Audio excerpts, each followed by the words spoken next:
ஹல்லேலூயா. சத்தமாக சொல்லுங்கள் ஹல்லேலூயா. கர்த்தர் உங்கள் குறைகளை கேட்டு ஒரு நிறைவான ஆசீர்வாதத்தை உங்களுக்கு கொடுக்க போகிறார். ஆமென். எல்லாம் சொல்லுங்கள், என் பிள்ளைகள் கர்த்தரால் போதிக்கப்பட்டிருப்பார்கள். என் பிள்ளைகளுடைய சமாதானம் பெரிதாக இருக்கும். என் பிள்ளைகள் வெளியே புறப்பட்டு போய் கொளுத்த கன்றுகளைப் போல வளருவார்கள். என் தேவன் என்னோடு இருந்து என் குடும்பத்தை ஆசீர்வதித்து என் எல்லையை பெரிதாக்கி எந்த தீங்கும் அணுகாமல் என் குடும்பத்தை பாதுகாத்து கொள்வார். சொல்லுங்கள், இதுவரை நடத்தினவர் இன்னமும் நடத்துவதற்கு அவர் போதுமானவராக இருக்கிறார். ஆமென். அல்லேலூயா, அல்லேலூயா. சத்தம் சொல்லுங்கள் அல்லேலூயா. அதனால் நாளைய தினத்தை குறித்து கலங்காதே. இன்றைக்கி ஆவியானவர் சொல்கிறாரு, உங்களுடைய எதிர்காலத்தை குறித்து, உங்கள் பிள்ளைகளை குறித்து, நாளைய தினத்தை குறித்து என்ன செய்யாதீங்க, கலங்காதீங்க. நாதன் இயேசு எல்லாம் பார்த்துக்கொள்வார். உங்கள் வாழ்க்கையில் கர்த்தர் ஒரு பெரிய மாற்றம் செய்யப்படுற ஒரு வசனத்தை வாசிப்போம். 1 சாமுவேல் 2:30. இஸ்ரவேல் தேவனாய கர்த்தர் சொல்லுகிறதாவது, உன் வீட்டார் உன் பிதாவின் வீட்டார் என்றைக்கு என் சந்நிதியில் நடந்து கொள்வார்கள் என்று நான் நிச்சயமாய் உறுதியாய் சொல்லியிருந்தும் இனி அது எனக்கு என்ன செய்வதாக, என்னை கனம் பண்ணுவர்களை நான் கனம் பண்ணுவேன், என்னை அசட்ட பண்ணுவர்களை கனவீனப்படுவார்கள்.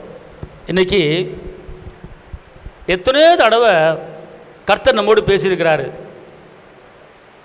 நீ என்னை தேடு, நீ என்னை மகிமைப்படுத்து, நீ என்னை துதி, இந்த ஜனத்தை எனக்கென்று ஏற்படுத்தினேன், இவர்களை என் துதியை சொல்லி வருவார்கள் என்று எவ்வளவோ தடவை சொல்லியிருக்கிறார். ஆனால் ஏன் இதை சொல்லியிருக்கேன், ஏன் இதை இதுவரை உனக்கு நான் போதிச்சிருக்கிறேன் அப்படின்னு கேட்டால், உன்னை வாழ வைக்கிறதுக்கு, உன்னை கனப்படுத்துறதுக்கு, உன்னை உயர்த்துவதுக்கு தான். ஆனால் நான் சொல்லி இதை செய்யாமல் இருக்கிறனால இனிமேல் அது எனக்கு என்ன செய்வதாக, தூரமாக இருப்பதாக. என்னை கனப்படுத்துகிறவனை நான் கனப்படுத்துவேன், என்னை கனவீனப்படுத்துகிறவனை அல்லேலூயா. இங்கே பாருங்கள், இந்த உலகத்தில் எத்தனையோ மனிதர்களை நீங்கள் கனப்படுத்துகிறீங்க, எத்தனையோ மனிதர்களுக்கு மரியாதை கொடுக்குறீங்க, எத்தனையோ மனிதர்களுக்கு, எத்தனையோ அதிகாரிகளுக்கு ரெஸ்பான்சிபிள் கொடுக்குறீங்க, எவ்வளோ பேர்த்தை நீங்கள் என்ன செய்கிறீங்க, கனப்படுத்தி உயர்த்துறீங்க. ஆனால் இன்றைக்கி கர்த்தருக்கு கொடுக்க வேண்டிய கனம் எங்கே? நீங்கள் அவரை கனப்படுத்துவதற்கு நீங்கள் முந்திக்கொண்டா கர்த்தர் உங்களை கனப்படுத்துவார், உங்களை உயர்த்துவார், உங்களை மேன்மைப்படுத்துவார், உங்களை ராஜாக்களோடும் பிரபுக்களோடும் அமர பண்ணுவார். உங்கள் வெளிச்சத்திலே ராஜாக்களும் உங்கள் ஒளியிலே ஜாதிகள் என்ன செய்வார்கள், கடந்து வருவார்கள். ஆமென் சொல்லுங்கள் அல்லேலூயா, அல்லேலூயா. எந்த அளவுக்கு கர்த்தரை மகிமைப்படுத்த, எந்த அளவுக்கு கர்த்தருக்கு நன்றி சொல்ல, எந்த அளவுக்கு கர்த்தருக்கு ஸ்தோத்திரத்தை எடுக்க, எந்த அளவுக்கு கர்த்தருக்கு துதி ஸ்தோத்திரத்தை எடுக்க, எந்த அளவுக்கு வேத வசனங்களுக்கு முக்கியத்துவம் கொடுத்து, எந்த அளவுக்கு சபைக்கு ஆலயத்துக்கு முக்கியத்துவம் கொடுத்து, எந்த அளவுக்கு கர்த்தருக்கு நீங்கள் முக்கியத்துவம் கொடுத்து அவரை கனப்படுத்த நீங்கள் முயற்சி பண்ணுறீங்களோ அந்த அளவுக்கு உங்கள் வாழ்க்கையில் ஒரு உயர்வு வரும், அந்த அளவுக்கு உங்கள் வாழ்க்கையில் முன்னேற்றம் வரும், அந்த அளவுக்கு உங்கள் வாழ்க்கையில் எல்லாரும் கண்ணு முன்னால உங்களை தலை நிமிர பண்ண வைப்பாரு. அப்பனா நீங்கள் கர்த்தரை கனப்படுத்துவதில் என்ன செய்யணும், முந்திக் கொள்ள வேண்டும். ஆனால் இன்னைக்கு கர்த்தருடைய வார்த்தையை நீங்கள் அசட்டை பண்ணீங்கன்னா அவர் கனவீனப்படுத்துறீங்க. கர்த்தரை ஆராதிப்பதுக்கு எல்லாம் வாங்க அப்படின்னா கர்த்தரை நீங்கள் கனப்படுத்துறீங்க. கர்த்தரை துதிப்பதுக்கு எல்லாம் வாங்க அப்படின்னா கர்த்தரை நீங்கள் கனப்படுத்துறீங்க. கர்த்தருக்கு கொடுக்க வேண்டிய நேரத்தை சரியான முறையில் கொடுக்காமல் இருந்தீங்கன்னா நீங்கள் கனவீனப்படுத்துறீங்க. கர்த்தருக்கு கொடுக்க வேண்டிய நேரம், கர்த்தரை ஆராதிக்க வேண்டிய நேரம், கர்த்தருக்கு நன்றி சொல்ல வேண்டிய நேரம், வேத வசனங்களுக்கு முக்கியத்துவம் கொடுக்க வேண்டிய நேரம், எந்த நேரத்தில் என்ன செய்யணும் அப்படிங்கிறது எல்லா காரியத்திலும் நீங்கள் கர்த்தருக்கு முக்கியத்துவம் கொடுத்து அவரை கனப்படுத்தி நீங்கள் உயர்த்தினீங்கன்னா அவர் சொல்கிறாரு, நான் உன்னை கனப்படுத்துவேன், நான் உன்னை மேன்மையாக்குவேன், நான் உன்னை உயர்த்துவேன் அப்படிங்கிறார். அல்லேலூயா. ஆனால் என்னை குறித்து உனக்கு ஒரு அசால்ட்டு, என்னை குறித்து ஒரு கனவீனம், என்னை குறித்து ஒரு பொறுப்பு இல்லை, இப்படிப்பட்ட சூழ்நிலை எப்போதெல்லாம் வாழ்ந்து கொண்டு இருக்கிறாயோ அந்த நேரத்தில் வாழ்க்கையில் நிந்தைகளும் அவமானங்களும் கனவீனங்களும் தான் வரும். உன்னை கனப்படுத்த முடியாது, உன்னை உயர்த்த முடியாது. உன் பட்டணத்து மேல இருக்கிற பட்டணம் போல உன் வாழ்க்கை உயர்த்த முடியாது. காரணம் என்ன? நீ என்னை கனப்படுத்துறதுக்கு முயற்சி எடுக்கல, நீ கனவீனப்படுத்திக்கொள்ள என்று சொல்றார். அதனால் இன்னைக்கு ஒரு காரியத்தை தெரிஞ்சு கொள்ளுங்க, கர்த்தரை கனப்படுத்துவதற்கு நீங்கள் முந்திக் கொள்ளுங்கள். அல்லேலூயா சொல்லுங்க, அல்லேலூயா. கர்த்தரை ஆராதிப்பதுக்கு, கர்த்தருடைய ஆலயத்துக்கு நீங்கள் என்ன செய்யுங்க, முக்கியத்துவம் கொடுங்க. அவருக்கு கனமும் மகிமையும் நீங்கள் என்ன செய்யுங்க, ஏறெடுத்து கொண்டே இருங்க. ஆமென் சொல்லுங்க, அல்லேலூயா, அல்லேலூயா. இங்கே பாருங்களேன், நம்ம வாழ்க்கையில் முன்னேறுவதற்கு, நம்ம செழிப்பு அடைவதற்கு, நம்ம உயர்வதற்கு, ஒரு வெற்றியை வாங்குவதற்கு, விடுதலையை வாங்குவதற்கு எல்லா காரியத்தையும் கர்த்தர் நமக்கு கற்றுக் கொடுத்துருக்கிறார், சொல்லி கொடுத்துருக்கிறார். நம்ம அதை கண்டுக்கிறது கிடையாது, அதை தேடுறது கிடையாது, அவருக்கு முக்கியத்துவம் கொடுக்கறது கிடையாது. நம்மளுக்கு வேலை முக்கியம், தொழில் முக்கியம், அது முக்கியம், இது முக்கியம் போயிடும். ஆனால் கர்த்தருக்கு முக்கியத்துவம் கொடுக்கறது கிடையாது, கர்த்தர் கனப்படுத்துறது கிடையாது. நீங்கள் இன்னொரு வசனத்தை எடுத்து வாசிங்க, யாத்திராகமம் 20:24.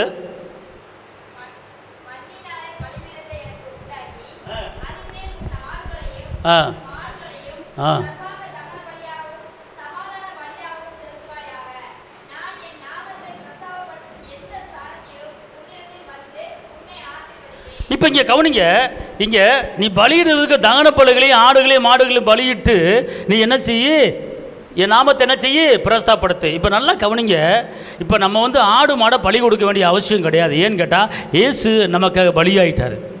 அவர் இரத்தத்தை சிந்திட்டார், அடிக்கப்பட்டுட்டார், நொறுக்கப்பட்டார், முழுமுடி சூறப்பட்டார், ஐங்காயம் பெற்றுட்டார். ஏன்? நம்முடைய சாபத்தை, நம்முடைய பாவத்தை, நம்முடைய அக்கிரமங்களை போக்குவதற்காக, நம்முடைய தரித்திரத்தை போக்குவதற்காக அவர் சிலுவையிலே நமக்காக அவர் என்ன செஞ்சிட்டார், பலியாயிட்டார். அதனால் நம்ம ஆடு மாடு பலி செலுத்த வேண்டியதில்லை. அப்போ அந்த பலியை நாம் எப்படி செலுத்த வேண்டும் என்று கேட்டால், இயேசு மகாராஜாவை அவர் அடிக்கப்பட்டதை நினைவு கூர்ந்து, அவர் வெற்றி வாங்கி கொடுத்ததை நினைவு கூர்ந்து அவரை நீங்கள் என்ன செய்யணும், பிரஸ்தாபப்படுத்தணும். நாமத்தை பிரஸ்தாபப்படுத்துகிற எந்த இடமா இருந்தாலும் நான் வந்து, எப்படி போட்டிருக்கு, என்ன சொல்றாரு, என் நாமத்தை எங்கெல்லாம் நீ பிரஸ்தாபப்படுத்துறியோ அந்த இடத்துல என்ன செஞ்சிருவேன், நான் வந்துருவேன் அப்படிங்கிறார். வந்து என்ன செய்வாரு, வந்து என்ன செய்வேன், ஆசீர்வதிப்பேன். அப்ப நல்லா தெரிஞ்சுக்கொள்ளுங்க, கர்த்தரை வந்து உங்க இடத்துக்கு வர வைக்க உங்களால முடியும். இயேசுவை உங்க பக்கத்தில் வர வைக்க உங்களால முடியும். அவர் எங்கும் தூரமா இருக்க மாட்டேங்கிறார். நான் தூரத்தில் இல்லை, உன் பக்கத்தில் வர்றேன், உன் ஜெபத்தை கேட்கிறேன், விண்ணப்பத்தை கேட்கிறேன், உன் வேண்டுதலை கேட்கிறேன். உனக்கு என்ன பிரச்சனை என்கிட்ட சொல்லு, நான் உன் பக்கத்தில் வர்றேன், உன் இடத்துக்கு வர்றேன், உன் பக்கத்தில் உட்காந்து நானும் உட்காடுறேன் அப்படிங்கிறார். யாராவது சொல்லுவாங்களா, யாராவது சொல்லுவாங்களா உன் பக்கத்தில் வரேன்ட்டு? ஆனால் சர்வ வல்லவர் வானத்தை பூமி உண்டாக்கின கர்த்தர் சொல்றாரு, நான் உன் பக்கத்தில் வந்து உன்னை நான் ஆசீர்வதிப்பேன் அப்படிங்கிறார். அப்படின்னா அவர் உங்க பக்கத்தில் வந்து ஆசீர்வதிப்பேன் அப்படின்னா, அப்போ அவர் என்ன சொல்றாருன்னா, நீ என் நாமத்தை பிரஸ்தாபப்படுத்திட்டேனா, என் நாமத்தை நீ சொல்லிட்டேனா, என் நாமத்தை நீ மகிமைப்படுத்திட்டேனா, நான் என்ன செய்வேன், நான் எங்கே இருந்தாலுமே, நான் 3வது வானத்தில் இருந்தாலும் சரி, நான் உடனே உன் பக்கத்தில் என்ன செய்வேன், நான் இறங்கி வர்றேன் அப்படிங்கிறார். அல்லேலூயா. இல்லை ஏசப்பாவுக்கு ஒரு கையை தட்டுவோமா? அல்லேலூயா, அல்லேலூயா. அவர் சொல்லார், பார்த்துக்கொள்ளுங்க, உன் பக்கத்தில் வர்றேங்கிறார். எவ்வளோ ஒரு சிம்பிளான ஒரு மேட்ரு. அல்லேலூயா. அப்புறம் நீங்கள் என்ன செய்யணும், பிரஸ்தாபப்படுத்த தெரிஞ்சுக்கணும். இரக்கம் உள்ளவரே, மனதுருக்கம் உடையவரே, இரக்கம் உள்ளவரே, மனதுருக்கம் உடையவரே, நீடிய சாந்தம் பொறுமை அன்பு நிறைந்து வாழ்பவரே. எல்லாம் சொல்லுங்க, நீடிய சாந்தம் பொறுமை அன்பு நிறைந்து வாழ்பவரே, என் இயேசு ராஜா ஸ்தோத்திரம் ஸ்தோத்திரமே ஸ்தோத்திரமே உயிருள்ள நாளெல்லாம். இதுதான் அவர் நாமத்தை பிரஸ்தாபப்படுத்துறது, இதுதான் அவர் நாமத்தை சொல்கிறது. அவர் நல்லவர், அவர் வல்லவர், அவர் கிருபை என்றும் உள்ளது என்று அவரை நீங்கள் மையப்படுத்த அவர் நாமம் என்ன செய்ய கொண்டு இருக்கிறது, பரவி கொண்டு இருக்கிறது. அவர் பிரசனத்தில் அவர் வந்து இறங்கிடுவார். அல்லேலூயா. சத்தம் சொல்லுங்க, அல்லேலூயா, அல்லேலூயா. துதிகன மகிமை எல்லாம் ஐயா உமக்கே செலுத்துகிறோம். துதிகன மகிமை எல்லாம் ஐயா உமக்கே செலுத்துகிறோம். சோத்திர பலிகளை செலுத்தி ஆராதனை செய்கிறோம். சோத்திர பலிகளை செலுத்தி ஆராதனை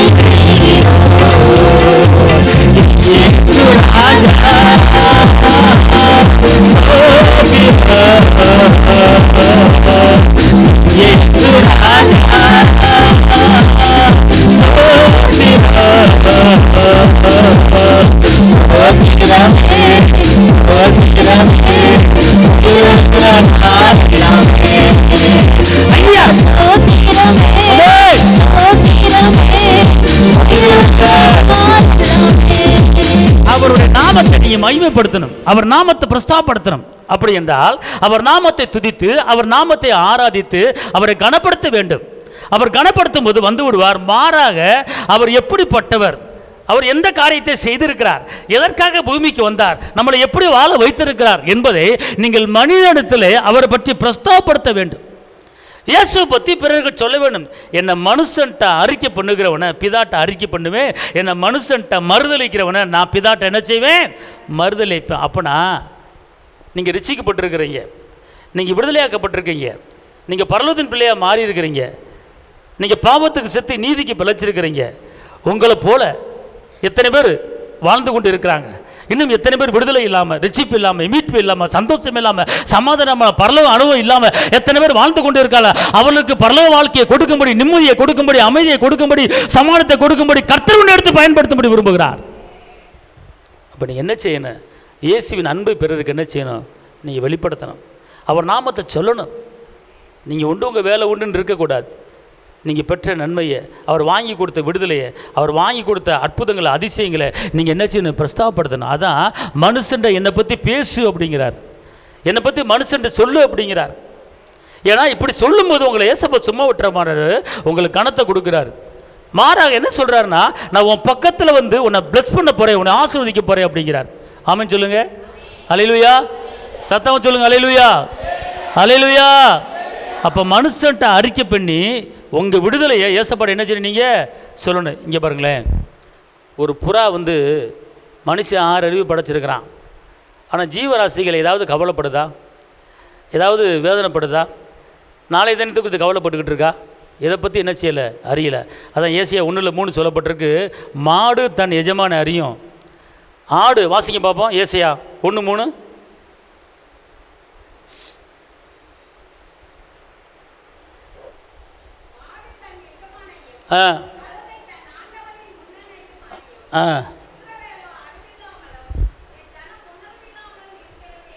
அல்லேலூயா. இங்கே என்ன சொல்கிறாரு, ஒரு பிராணி, வாயிலா ஜீவன், ஒரு மாடு என்ன செய்யுது, எஜமான் அறியுது, ஆடு எஜமான அறியுது, நாய்கள் எஜமான அறியுது, வாயிலா ஜீவன் எஜமான அறியுது. ஆனால் என் ஜனங்களோ, அல்லேலூயா. அப்போனா இதுலேருந்து என்ன தெரியுது அப்படின்னு கேட்டால், அவர் என்ன சொல்கிறார் அப்படின்னு கேட்டால், வாயில ஜீவன் கூட என்னை பற்றி ஃபுல்லாக அறிஞ்சு வச்சிருக்கு, தெரிஞ்சு வச்சிருக்கு, புரிஞ்சு வச்சிருக்கு. ஆனால் தேவ சாயலில் உண்டாக்கப்பட்ட தேவ பிள்ளை என்னை பற்றி இன்னும் சரியாக அறியலை, இன்னும் சரியாக புரியலை. நான் யார், நான் எப்படிப்பட்ட ஆள் தெரிஞ்சுக்கோ அப்படிங்கிறார். அல்லேலூயா. அவர் இதுவரை நடத்தினவர் இன்னும் நடத்துவாருங்கிறத தெரிஞ்சு கொள்ளுங்க. மாடுக்கு தெரியும், ஆடுக்கு தெரியும், கரெக்டான நேரத்தில் சாப்பாடு வரும். எதாவது கவலைப்படுதா, எதுவுமே கவலைப்படாது. அது பாட்டுக்கு அது உண்டு, வேலை உண்டு, சந்தோஷமாக அது பாட்டு என்ன செய்யும், ஓடிக்கிட்டு இருக்கோம், ஆடிக்கிட்டு இருக்கோம், குதிச்சு விளாண்டுக்கிட்டு இருக்கேன், எதை பற்றியும் கவலைப்படாது. ஏன்னா அதுக்கு தெரியும் எஜமான் கரெக்டான நேரத்தில் எனக்கு சாப்பாடு போடுவார். அல்லேலூயா. இன்றைக்கி உங்களுக்கு எனக்கு ஒரு எஜமான் இருக்கார், தாயின் கருவிலை உருவாக்கும் முன்னுமே அறிந்தவர். இன்றைக்கி நம்முடைய வாழ்க்கையில் ஒரு அர்ப்பணிப்பு கிடையாது, ஒரு ஒப்படைப்பு கிடையாது. எல்லா பிரச்சனையும் நம்மளே எடுத்து போட்டுக்கிட்டு வேதனைப்பட்டுக்கிட்டு கஷ்டப்பட்டுக்கிட்டு கிடக்கிறோம். நம்மளை நடத்துகிறவர் ஒருத்தர் இருக்கார். இன்றைக்கி பிள்ளைகளை பெற்றுட்டீங்களா, வளர்த்துட்டீங்களா, பிள்ளைகளை எப்படி படிக்க வைப்பேன், பிள்ளைகளை எப்படி திருமணம் முடிச்சு கொடுப்பேன், பிள்ளைகளை எப்படி எதிர்காலத்தை எப்படி நடத்த போகிறேன் அப்படின்னு சொல்லி தாய்மாருக்கு கஷ்டப்பட்டுக்கிட்டு வேதனைப்பட்டுக்கிட்டு கவலைப்பட்டு கிடக்காங்க. பிள்ளையை நீங்களா பெற்றீங்க, கற்பத்துக்கணி நீங்களா கொடுத்தீங்க, கர்த்தர் தான் கொடுத்துருக்கிறார். கற்பத்துக்கணி கர்த்தர்லாம் ஒரு சுதந்திரம். தாயின் கருவிலை உருவாக்கும் முன்னமே உங்கள் பிள்ளையை அறிஞ்சு வச்சிருக்கிறார். உங்கள் பிள்ளைக்கு என்ன தேவை, உங்கள் பிள்ளைக்கு எப்போ என்ன இடத்துல நடக்கணுங்கிறத அவர் அறிஞ்சு வச்சிருக்கிறார்.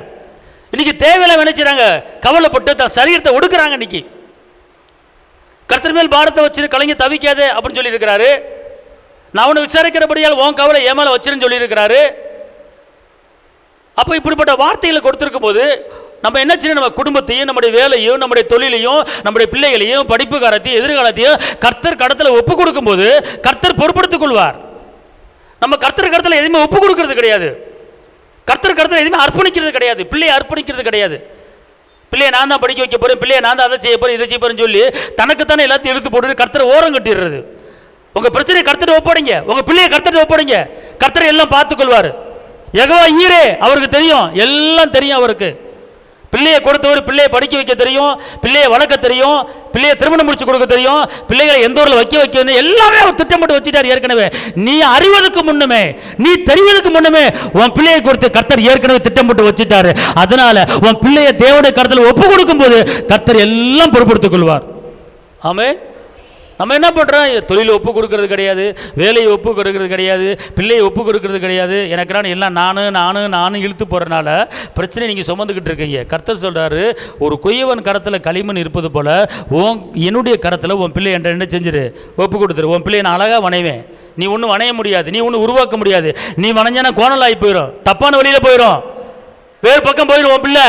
ஆனால் உன் பிள்ளை என்கிட்ட கூட, நான் உன் பிள்ளை அழகாக வணைஞ்சு எங்கே கொண்டு வைக்கணுமோ அங்கே வச்சு விட்டுருவேன். அதுதான் ஒப்படைக்கணும். உன் வழியை கர்த்தருக்கு ஒப்புவி, நான் காரியத்தை என்ன செய்வேன்? அல்லேலூயா. அப்போ உங்கள் வழியை கர்த்தருக்கு என்ன செய்யணும் சொல்லுங்க. என்னுடைய வழியை, என் வேலையை, என் பிள்ளைகளை, என் தொழிலை, எல்லா காரியத்தையும் கர்த்தர்கிட்ட நான் ஒப்பு கொடுக்குறேன், கர்த்தர்கிட்ட அர்ப்பணிக்கிறேன். அவர் பொறுப்படுத்திக் கொள்வார். அல்லேலூயா, அல்லேலூயா. சத்தம் சொல்லுங்க. அல்லேலூயா. கர்த்தர்கிட்ட ஒப்பு கொடுக்கும்போது கர்த்தர் பார்த்துக்குவார், எந்த பிரச்சனை உங்களுக்கு வராது. அல்லேலூயா. மலையில் விலையிலான பர்வதங்கள் நிலை பெயர்ந்து போனால் நான் உனக்கு பண்ணின உடன்படிக்கை வாக்குத்தத்தம் மாறாதுங்க. நம்ம என்ன பண்றோம்? சூழ்நிலையை பார்க்குறோம், இப்போ உள்ள சூழ்நிலையை பார்க்குறோம், இப்போ உள்ள பிரச்சனையை பார்க்குறோம், இப்போ உள்ள வனாந்தரத்தை பார்க்குறோம், இப்போ அவாந்தர வழியை பார்க்குறோம். கர்த்தர் சொல்றாரு, உன் சூழ்நிலையை பார்க்காத. ஆபிரகாம் என்ன சொல்றாரு? சரீரம் செத்து போனதை அவர் எண்ணாது இருந்தார், அதனால வாக்குத்தத்தத்தை அவர் பெற்றுக்கொண்டார். அப்படின்னா ஆபிரகாம் தான் சரீரத்தில் இருக்கிற சூழ்நிலையோ இப்போ இருக்கிற சூழ்நிலையோ அவர் பார்க்கல, அதை நினைக்கல, அவர் எண்ணல, அதனால வாக்குத்தத்தங்களை பெற்றுக்கொண்டார். வசனம் சொல்லுகிறது, ஆபிரகாம் சரீரம் செத்து போனதை நினைச்சு பார்க்காமல் இருந்தால், எண்ணாமல் இருந்தால், அதை குறித்து சிந்திக்காமல் இருந்தால் வாக்குத்தத்தத்தை மாத்திரம் பிடிச்சுக்கிட்டாரு. அல்லேலூயா. வாக்குத்தத்தை பிடிச்சிக்கிட்டு இருந்தனால தான் அந்த வாக்குத்தத்தம் அவருடைய வாழ்க்கையில் நிறைவேறுச்சு. நம்ம என்ன பண்ணுறோம்? இப்போ இருக்கிற கஷ்டத்தை பற்றி பேசிக்கிட்டு இருக்கோம், இப்போ இருக்கிற வேதனை பற்றி பேசிக்கிட்டு இருக்கோம், இப்போ இருக்கிற துக்கத்தை பற்றி பேசிக்கிட்டு இருக்கோம். ஆனால் ஆபிரகாம் சொல்கிறாரு, அதை நீ நினைக்காதங்கிறார், அதை நீ சிந்திக்காத அப்படிங்கிறார். உன் குடும்பத்தை குறித்து, உன் பிள்ளைகளை குறித்து, உன் எதிரிகளை குறித்து வாக்குத்தத்தம் என்ன சொல்லுகிறது அதை மட்டும் பாரு. உன் பிள்ளைகளை எப்படி படிக்க வைக்கிறது தெரியலையே அப்படின்னு சொல்லாத, அதை நினைக்காத. நீ பிள்ளைகளை சமாதானத்தை பார்ப்பாய், அந்த வாக்குத்தத்தத்தை பாரு. உன் சந்ததி ஒளிமறை கண்டுபிடிப்பு வளர்ந்திருக்கும், அந்த வாக்குத்தத்தத்தை பாரு. பிள்ளைகளை எப்படி படிக்க வைப்பேன், பிள்ளைகளை எப்படி திருமணம் முடிச்சு கொடுப்பேன், பிள்ளைகளை வளர்க்க முடியலையே அப்படின்னு உன் சூழ்நிலையை பார்த்து பேசிக்கிட்டு இருக்காத. சூழ்நிலையை தூக்கி எறிஞ்சிரு. கர்த்தருடைய வாக்குத்தத்தத்தை உன்னை குறித்து, உன் பிள்ளையை குறித்து என்ன சொல்லுது என்று கேட்டால், உன் பிள்ளை வெளியே புறப்பட்டு போய் கொளுத்த கன்றுகளை போல வளர போகுதியா, அதான் கர்த்தர் கொடுக்கிற வாக்குத்தத்தம். அப்பனா சூழ்நிலையை பார்க்காத, கஷ்டத்தை நஷ்டத்தை பார்க்காத. வாக்குத்தத்தம் என்ன சொல்லுகிறது, அந்த வாக்குத்தத்தத்தை பிடிச்சுக்கிட்டு என்ன செய்ய ஓடுங்க. உன் தொழிலை பத்தி நினைக்காத, உன் தொழிலை பத்தி பேசாத. கர்த்தர் என்ன சொல்றாரு? நீ செய்வது எல்லாமே வாய்க்கும், அதுதான் வாக்குத்தத்தம். அதுதான் என்னது? வாக்குத்தத்தம். உன் குறைகள் நிறைவாக்கப்படும், அதுதான் வாக்குத்தத்தம். வெளிச்சத்தில் ராஜாக்கள் வருவார்கள், அதுதான் வாக்குத்தத்தம். வெளிச்சத்தில் ஜாதிகள் வருவார்கள், அதுதான் வாக்குத்தத்தம். உன்னை ராஜாக்களோடு, உன்னை பிரபுக்களோடு அமர பண்ணுது, அதுதான் வாக்குத்தத்தம். நீ காஞ்சு போன பூமி வெட்டாந்தரையும் ஒண்ணும் இல்லை, நான் குப்பை, நான் தூசி, நான் படிக்காதவன், நான் அறிவில்லாதவன், நான் சாதாரண வேலை பார்த்துக்கிட்டு இருக்கேன், என்னால் முன்னேற முடியாது சொல்லி உன் சூழ்நிலையை பார்த்து கொண்டு இருக்கிறார். கர்த்தர் சொல்றாரு, உன் சூழ்நிலையை பார்க்காத, நான் கொடுத்த பிராமிஸ் வார்த்தையை பாரு. அந்த வார்த்தையை நீ பார்த்தா, அந்த வார்த்தை உன் குடும்பத்தை அது மேலே கொண்டு வரும். அல்லேலூயா. நீங்கள் அப்படி தான் அநேக தாய்மார்கள் வந்து என் பிள்ளையை நினச்சாதான் கவலையாக இருக்குது, இவளை எப்படி படிக்க வைக்க போகிறேன்னு தெரியல. நீங்கள் சூழ்நிலையை பார்க்குறீங்க. உங்கள் பிள்ளையை குறித்து கர்த்தர் ஏற்கனவே சொல்லி வச்சுட்டாரு. உங்கள் பிள்ளையை குறித்து கர்த்தர் ஏற்கனவே சொல்லி வச்சுட்டார்ல, வாக்கு பண்ணிட்டார்ல, ப்ராமிஸ் பண்ணுறாரு. அந்த வாக்கு தத்தத்தை, அதாவது அப்படின்னா வாக்கை ரோமர் 4:21 வாசிங்க. ரோமர் 4:21.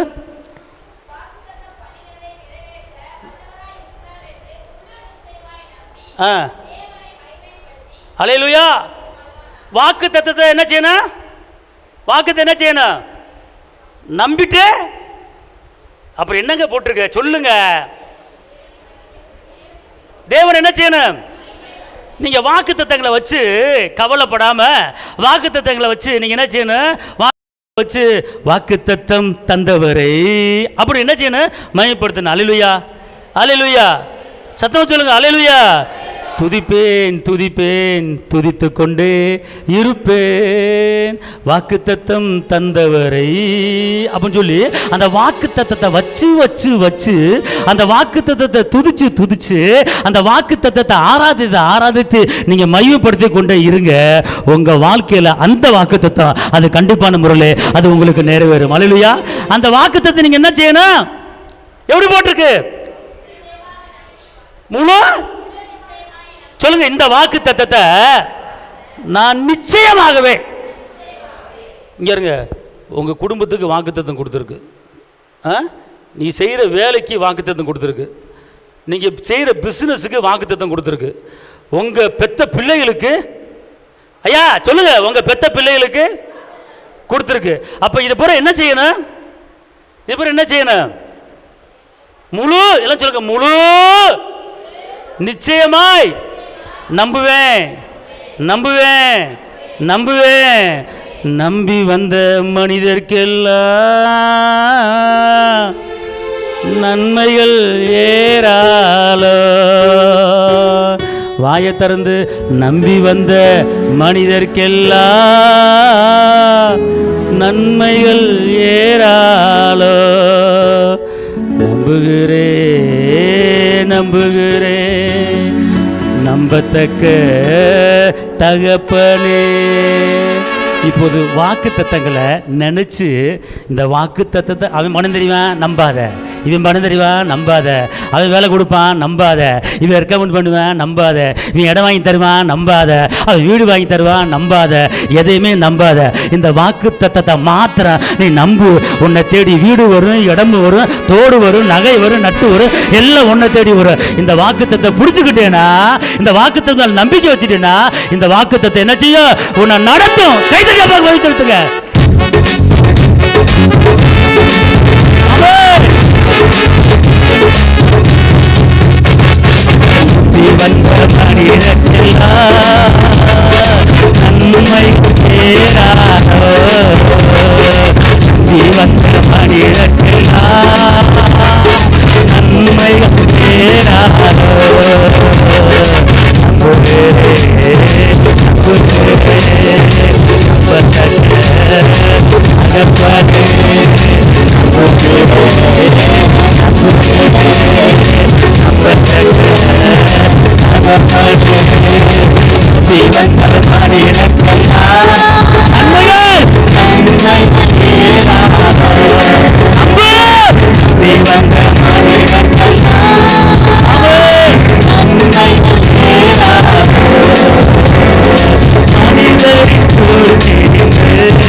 எல்லாம் சொல்லுங்க. நான் வாக்கு தத்தத்தை இங்கே இருங்க. ஆபிரகாம் வயசு 100 வயசாச்சு, கிழவன் ஆயிட்டாரு.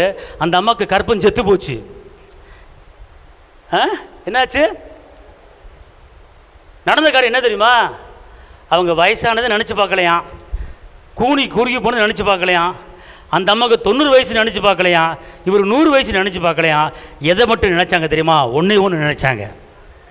என்ன நினச்சாங்க? என்ன நினச்சாங்க சொல்லுங்க? வாக்கு தத்தத்தை ஏன் நினைச்சாங்கன்னு கேட்டா, தேவன் வாக்கு போட்டாரு, உன் சந்ததி கடற்கரை மணல போல இருக்கும் வாக்கு போட்டாரு. அதை பிடிச்சுக்கிட்டாரு, அது நம்பினாரு. சூழ்நிலை அத்து போய் விட்டது, வாக்கு தத்தம் நிறைவேறது. நான் இன்னைக்கு சொல்றேன், இப்ப இருக்கிற உங்க குடும்பத்தில் இருக்கிற சூழ்நிலையை பேசாதீங்க. உங்க சூழ்நிலையை என்ன வசனம் சொல்லுது? நீ சூழ்நிலையை எண்ணாத, சூழ்நிலையை நினைக்காத. கர்த்தர் வாக்கு என்ன சொல்லுது அப்படின்னு கேட்டா, அவருடைய வாக்கு எங்க இருக்க? சங்கீதம் 119 116, சங்கீதம் 119 116. குயிக்கா வாசிங்க பாப்போம். சொல்லுங்க, நான் பிழைத்திருப்பதற்கு உங்க வார்த்தையின்படியே நான் காத்திருக்கிறேன்.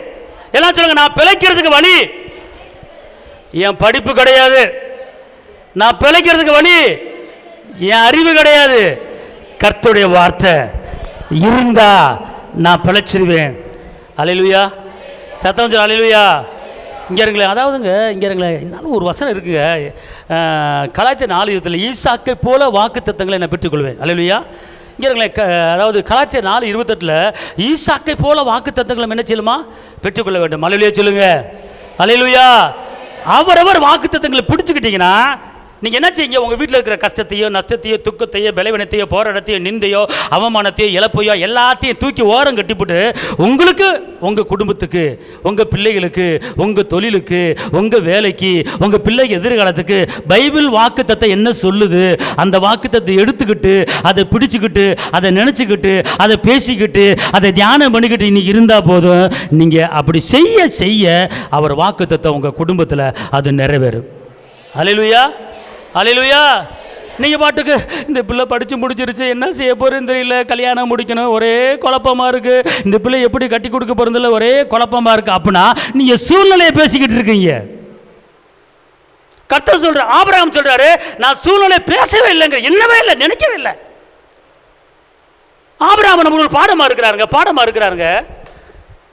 அவர் வந்து இங்கே இருங்களே, சூழ்நிலையை பார்க்கல, சூழ்நிலையை பேசல, சூழ்நிலையை நினைக்கல, ஆனா வாக்கு தத்தத்தை நினைச்சாரு, வாக்கு தத்தத்தை சிந்திச்சாரு, வாக்கு தத்தத்தை பேசினாரு, அவர் வாழ்க்கையில் நடந்தது. அதே போல நீங்களும் என்ன செய்யுங்க?